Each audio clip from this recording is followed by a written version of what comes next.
rebels? What do you think Jesus was? A rebel? He wasn't no rebel. Sure he was. He was a dangerous man. Oh, what's so dangerous about love your brother? Because his love changed things.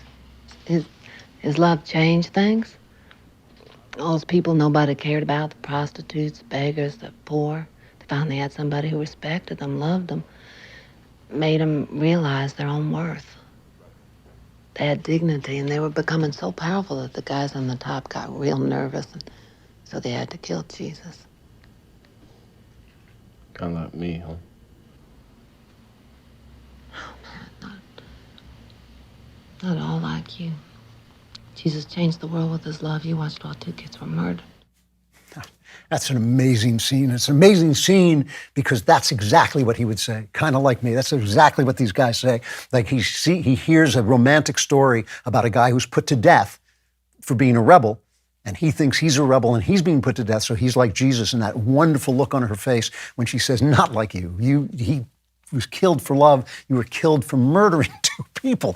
So there's all this honesty that is coming through in this story. And the reason I'm talking about this is because we're entering this phase when Christianity is being demonized, and also when we're going to have to make the argument against abortion in the culture. We're going to have to make it politically, but we're going to have to make it in the culture. If we start turning out films in which having a baby solves all your problems, or getting pregnant is not so bad, or being raped by your uncle when you're 10 years old is just one of those things that happens and you just get through it.